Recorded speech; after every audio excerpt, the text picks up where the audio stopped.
Hello and welcome to United Report. This is your home for all the latest Manchester United news, match updates, transfer stories, and in-depth analysis. Stay connected and never miss a moment. Subscribe now to stay ahead with everything happening at Old Trafford. Richard Keys believes Manchester United should turn to Gareth Southgate as their next manager, with Ruben Amorim still not getting a tune out of his side. The Portuguese coach has not yet had the desired impact, seeing them lose again at the weekend. Wolves were the latest team to head to Old Trafford and leave with all 3 points, leaving Amorim's side in 15th after another loss. The ex-Sporting Lisbon boss arrived with a big reputation, but is yet to show much progress, with the jury still out. Despite only being appointed in November, questions are being asked about whether the Manchester hierarchy should back Amorim to turn around their fortunes. He will need several new players during the summer transfer window if he and his philosophy are to be a success. Keys isn't convinced the United boss should be trusted to turn them into a winning force once again, and has pitched Southgate as a replacement after leaving his role with England. He asked on beIN Sports, "The question is, would you trust him now, from what we've seen, to rebuild Manchester United with another £250 million? Before he then put forward the case for Southgate, who has been a man without work since the summer. Keys began his explanation on the grounds that he's taken England to 2 European Championship finals. He understands a modern player and what's required in order to make the modern player feel good about himself, his football team, and the club he plays for. He's a master of manipulation and motivation. Southgate took over an England side that hadn't challenged for decades, yet continually took them to the latter stages of tournaments. His personal touch and the way he dealt with the media were cited as real strengths of his management style. The 54-year-old has only had one job in club management, and that saw him preside over Middlesbrough's relegation. Southgate claimed in the past that he would like to one day return to the arena and prove himself, and the Manchester outfit would present him with that opportunity. Keys added, "You cannot knock the fact he took England to 2 finals and was a whisker away from winning something. He is available, and he's highly regarded as a coach.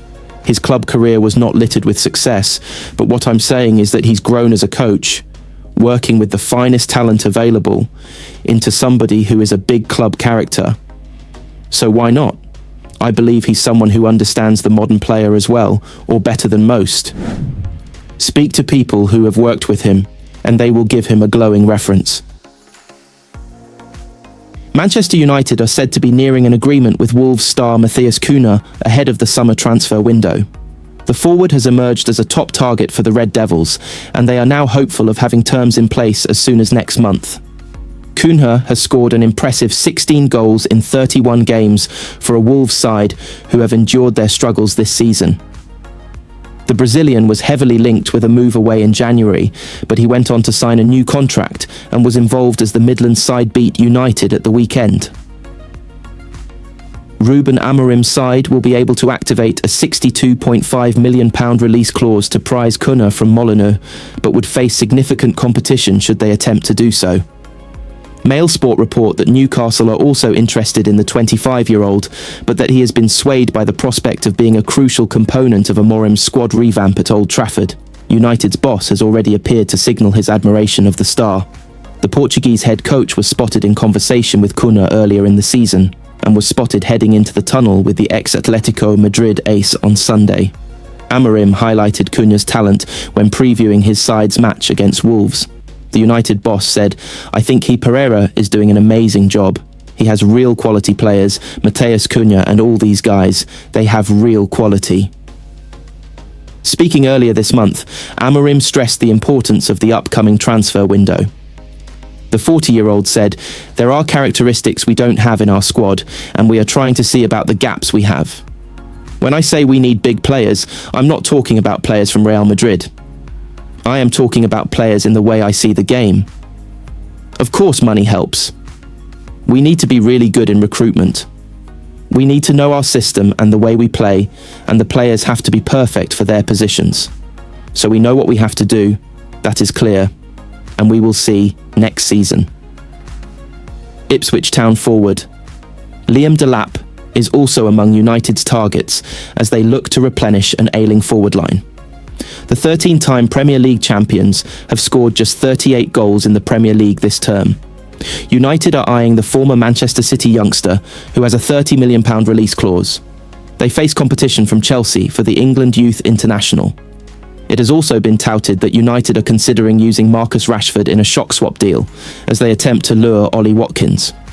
Both sides are still fighting to offer Champions League football, with the Red Devils able to secure qualification if they win the Europa League. Pablo Sarabia produced a spectacular free kick to send Manchester United to defeat once again at Old Trafford, days on from Ruben Amorim admitting he will now prioritise the Europa League.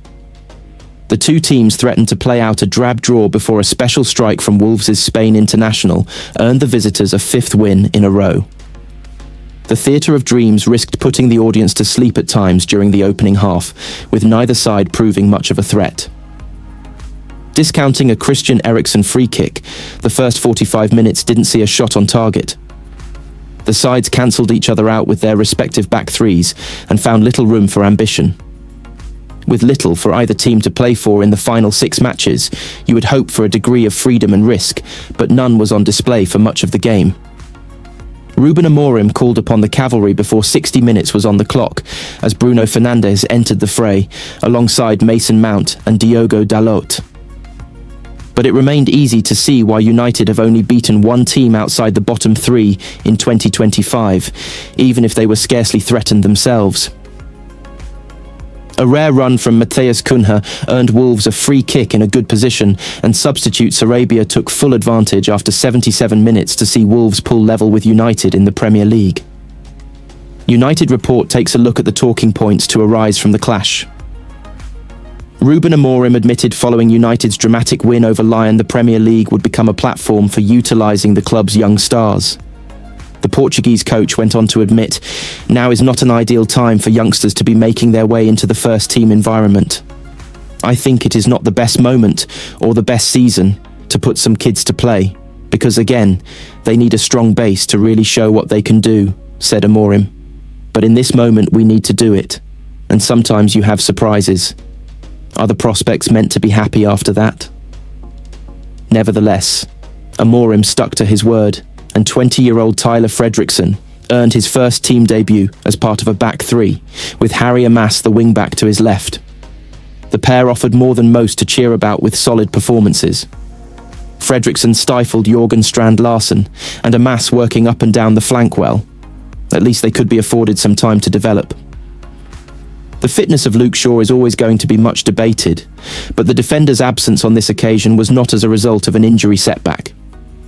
The England international played 75 minutes against Lyon on Thursday, having only played 12 minutes following his return from injury previous to that. Instead of participating at Old Trafford, Shaw trained at Carrington earlier in the day as the club managed his fitness, having spent most of the season out injured. The fullback has plenty to do to prove his merits before the summer, however. While there has been little to be happy about on the pitch this season, United supporters continue to highlight other problems at the club. Protests over rising ticket prices at Old Trafford were again present as signs were shown towards the director's box. The messages continue to be shown around the world via broadcast cameras, but the message cannot be ignored by the club. Chief Executive Omar Barada is sure to have seen the discontent sent in his direction, and for much of the match, there was little to distract from it. After an 8th home defeat of the season, there's little sign of things improving on or off the pitch in the Premier League before the end of 2024/25. It says a lot about Manchester United that Wolves arrived at Old Trafford as favourites in the eyes of many. Despite the Red Devils sitting 3 places above Vitor Pereira's side, more appeared to be expected of the likes of Matheus Cunha and co., particularly when Bruno Fernandes was listed among the substitutes. The Portuguese midfielder has often been the only source of quality and entertainment at United, and there was only a dirge of that on offer on Sunday afternoon. Christian Eriksen did his best to remind spectators of his incisive passing, ahead of his contract expiring in the summer, and his set-piece delivery provided more threat than anything else. But it was not enough for Amorim to let play go on without his talisman as Fernandes entered the fold before the hour mark. The Red Devils found themselves in better areas from this point, but after starting a smart move, Even Fernandes could only remarkably fire wide from a good position in the 74th minute. As the league table suggests, Fernandes is not enough to turn things around at United by himself. Perhaps it is unfair to judge United on the efforts of a rotated team, but it appeared it was the same question that were on display at Old Trafford against Wolves. United did not offer enough threat as they attempted to add to their paltry 38 goals in 33 matches this season. Rasmus Højlund had just 8 touches in the opening half, suggesting that the system or players around him were as much an issue as his own performance. The Dane offered an exquisite touch on the halfway line to break past Wolves' backline in the second period, but ultimately he slowed down and failed to shoot or make a pass before being tackled. So often it simply wasn't good enough. After Thursday, maybe there's an argument a Harry Maguire figure would get on the end of some tempting crosses produced by Amas and Patrick Dorgu. United also may need to find some new methods of attack. United have already been linked to Matheus Cunha already this season, but the Brazilian was fairly anonymous. The 25-year-old made a telling contribution to earn Wolves a match-winning free kick, however.